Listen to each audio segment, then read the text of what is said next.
All right, James. What's up, brother?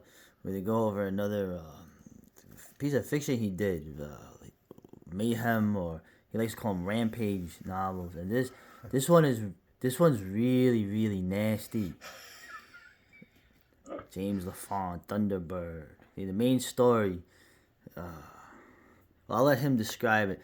But the main story is really nasty. But the second story, and there's a few other stories in there, really short ones. But the second story is also really nasty. Which is to say, awesome. Thank you. All right. So, what is Thunderbird? And then, of course, the next major story, Animal Control. What are these about? And what do you remember about writing this? Everything I wrote in here was on request. There is a story called The Negotiator. It was about a man from the Cato Institute being tapped by the feds to negotiate with an alien in the Rocky Mountains.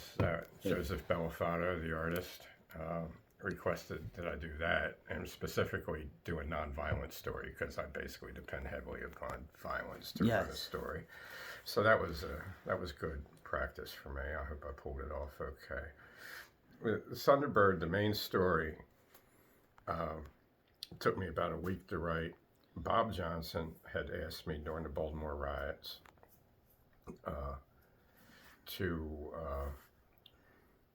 what if I would write a story about Blackfeet Indians being dropped in Baltimore during the riots or some other major city during the riots, just to see what he was noting the pathetic levels of combat between the cops and the crooks and so on.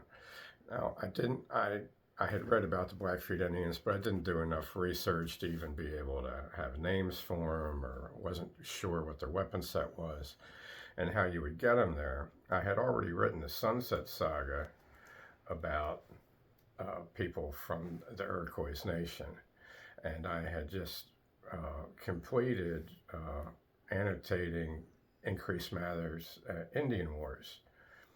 And so instead of using Blackfeet Indians, I figured that 4 insane Lumbee Indians, basically like Puerto Ricans that think they're Indians, from Lumberton, Fayetteville, get a hold of a Chinook that's been turned into a time machine, and go back in time and pick up a war party of 40 Mohawks. So these 4 Lumbees and 40 Mohawks,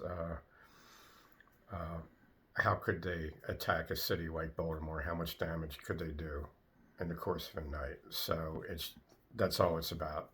How you could take these 44 guys, 1 helicopter, and slaughter as many human beings as possible and try to destroy a modern city because they're told that they're going on a grandfather flight, that they're going into the future to get revenge on the people that took their land and turned it into, just a hideous war of 2-legged rabbits. Now, I erased it by accident. I pressed one button. I've done this numerous times. Now I never write a novel or anything. I write everything in chapters, and then I file it, and it's got its own file.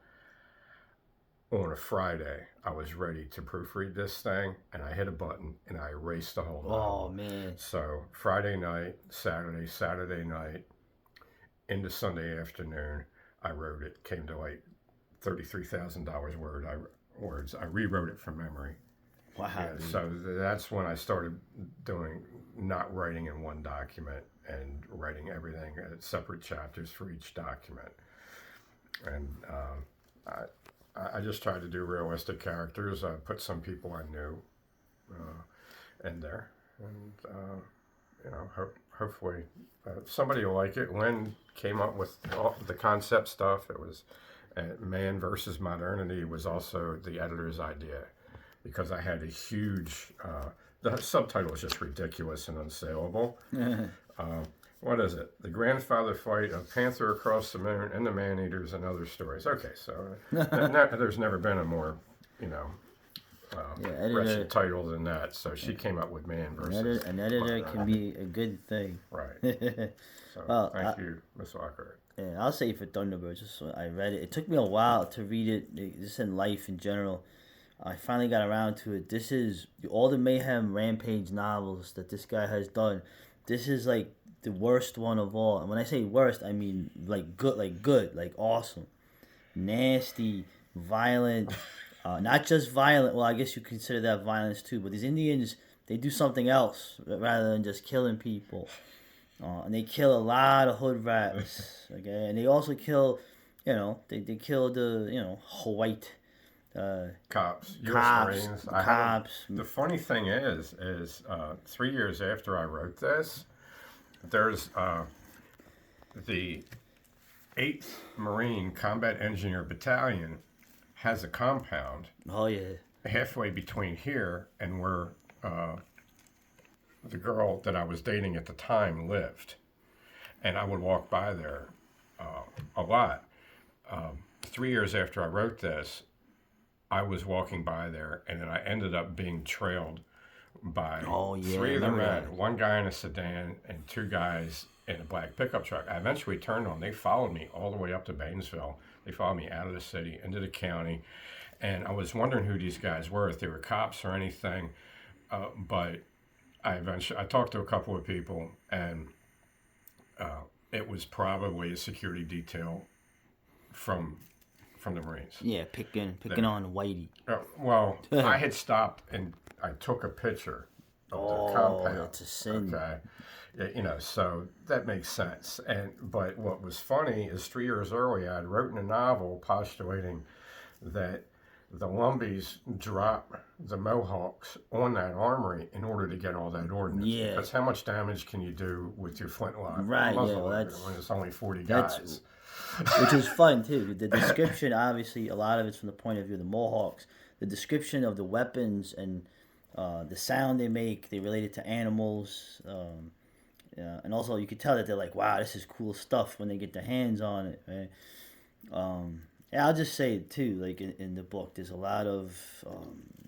They pick up a crazy white dude at one point because in the end, they respect, crazy people. They respect Crazy people, Mart. Right, Crazy Mart. They respect people who could fight.